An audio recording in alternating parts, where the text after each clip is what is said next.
en Guinée.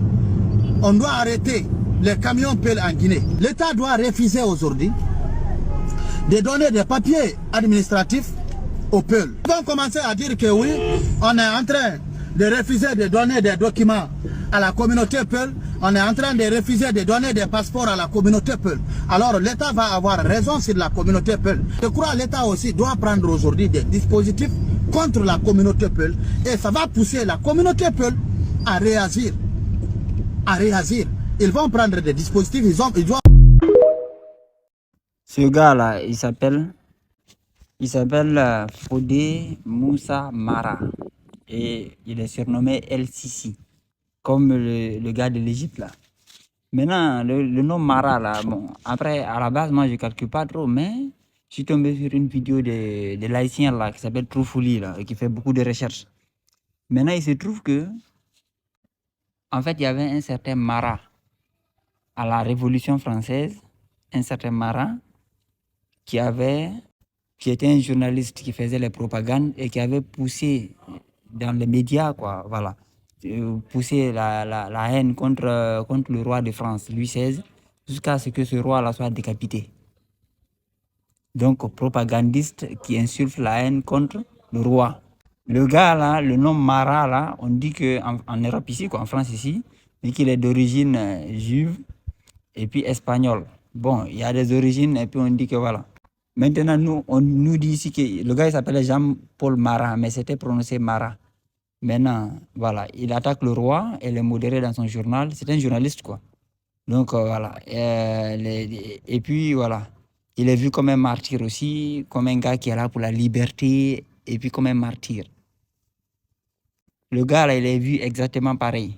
C'est-à-dire qu'il est soi-disant là pour défendre les soi-disant Dialunké, un truc inventé, comme je l'ai expliqué dans plusieurs vidéos. C'est-à-dire qu'il y a des gens qui viennent envahir, mais qui salissent la noblesse, si on veut. Le peuple, parce que c'est nous, on est les nobles en Guinée, qu'on le veut, en Afrique même en général, qu'on le veuille ou pas.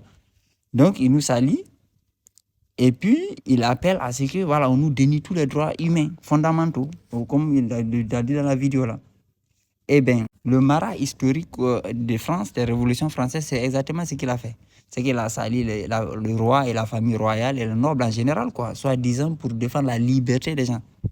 Et maintenant, quand vous commencez à creuser la Révolution française, vous voyez que, en fait, c'était du pipeau. C'est-à-dire que c'est des bourgeois, des gars qui ont l'argent avec les gars, la petite communauté là dont on ne doit pas parler le nom, avec les gens là, sa communauté d'origine, hein, ces gens-là, ceux qui avaient l'argent, ils ont poussé, ils ont mis dans la tête du peuple ils ont monté le peuple contre les rois et puis les nobles en fait.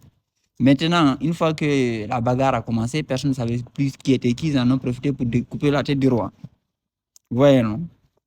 Tout comme je l'ai montré ici au Fouta Diallo, c'est lui qui est le déclencheur même médiatique de ce mouvement-là qu'on nous dit Dialonké en Guinée et tout et tout. Ce qui est marrant, c'est que le Mara historique là, il a été terminé dans sa baignoire. Ouais. Par une femme. C'est une femme qui l'a fini dans sa baignoire. Donc, monsieur Mara, on connaît votre fin. Parce qu'en fait, le truc, c'est quoi? Il faut savoir que la France, en 1780, on sait que c'était des gens comme nous. Et notamment, les Bari. Les Bari font partie de la noblesse en Europe ici, en ce temps.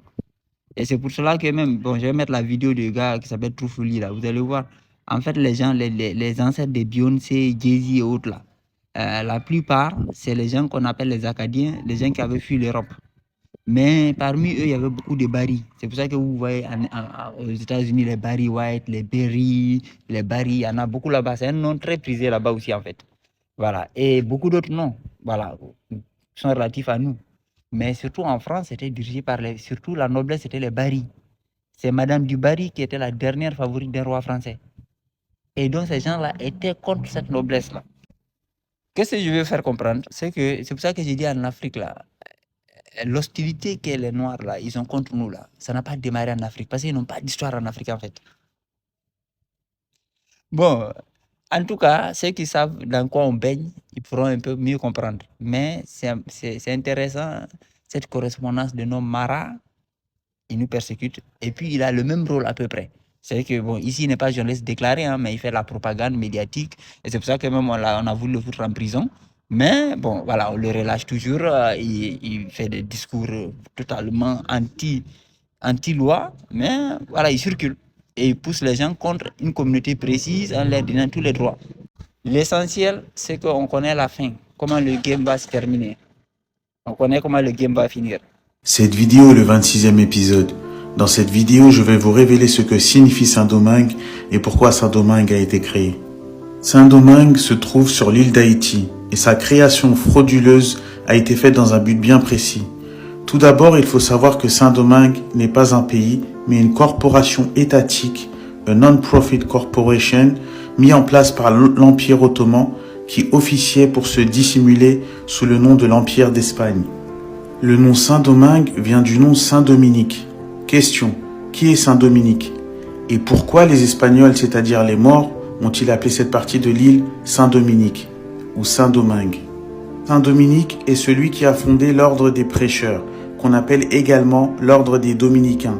Comme nous pouvons le voir dans la définition, on peut lire « Dominicain, c'est un religieux qui a fait profession dans un ordre dont Saint-Dominique est l'instituteur. » Ceux qui composent cet ordre sont encore connus sous le nom de fiers prêcheurs ou sous celui de jacobins. Oui, vous avez bien entendu jacobins. Et historiquement, ils sont connus sous le nom de jacobins. Pour rappel, ce sont les jacobins qui ont mis à mort le roi Louis XVI.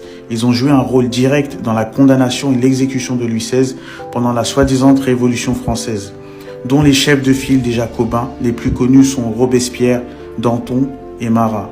Et comme je vous l'ai dit dans le premier épisode, Louis XVI était un roi d'Haïti dont le royaume était ce qu'on appelle aujourd'hui la France, mais dont le nom d'époque était Gallia ou la Gaule. Les Jacobins de la fausse révolution étaient en réalité des agents de l'Empire ottoman qui avaient pour mission de démanteler par infiltration la monarchie de France. Pour preuve, c'est Dominique de Guzman, un Maure d'Espagne, qui est à l'origine de la création de cet ordre. Ce soi-disant ordre religieux étaient des unités ou des cellules d'espionnage sous couvert de religion. Et pour rappel, les Maures d'Espagne appartenaient à l'Empire ottoman. Vous comprenez donc que ce n'est pas pour rien que la moitié de l'île a été nommée Saint-Domingue par les Maures, dont les descendants sur l'île sont les Dominicains actuels. Ce sont donc également les Jacobins. Dès lors que l'on comprend cela, on comprend donc pourquoi les Dominicains ne s'entendent pas avec les Haïtiens et ne s'entendront jamais avec eux, car leur nom porte la vibration d'anéantissement de la royauté, car l'ordre dominicain a été créé à la base dans ce but. Et cette vibration qui émane de leur nom va provoquer chez eux le comportement qui est en adéquation avec la vibration de leur identité.